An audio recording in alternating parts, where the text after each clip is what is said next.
Ай, бул бетме же деген жок. Страшный эмес. Коомчулукта ырчы Курал Чокоевдун телекөрсөтүүсүнө байланыштуу талкуу күндөн күнгө кызып бара жатат. Уятсыз сөздөр айтылган Курал Чокоевдун көрсөтүүсү жабылганына карабай, коомчулук аны катуу сынга алып, мурда алган сыйлыктарынан ажыратууну талап кылышып, мындайга жол бербеген Маданият министри Нурчигит Кадырбековду кызматынан кетүүсүн талап кылышууда.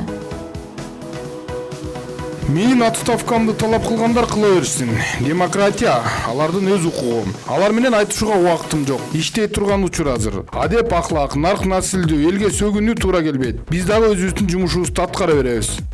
Коомчулуктун кысымы менен Курал Чокоев, Кайрат Пиримбердиев Маданияттын мыкты кызматкери сыяктуу мамлекеттик сыйлыгынан ажыратылды. Бирок мындай чечим мыйзамсыз экенин айтышкан айрым маданият кызматкерлери кайрадан Маданият министрин айыптоодо.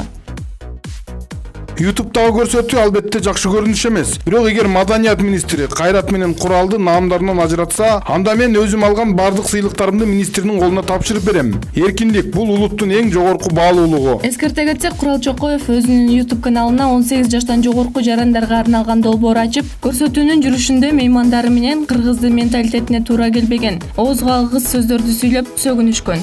Маданият кызматкерлеринин мындай маданиятсыздыгына коомчулук нааразы болуп, айрым радиолор жана маалымат каражаттары Курал Чокоевдун чыгармаларын эфирге чыгарбай тургандыгын билдиришкен.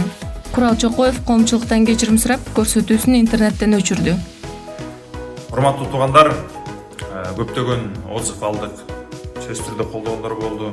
Бирок көбүсү терс, негатив отзыв болгондуктан бул проектти токтотуп, мындан ары улантууга жана видеолорду өчүрүүгө туура көрдүм. Бул маданият тармагындагы биринчи чуу эмес. Былтыр ушул маалда Улуттук искусство музейинде феминизмге байланыштуу көрсөтмө болуп, анда дагы коомчулук эки жаат болуп бөлүшүп, катуу кайым айтышып, бири-бирине кол салууга чейин барышкан.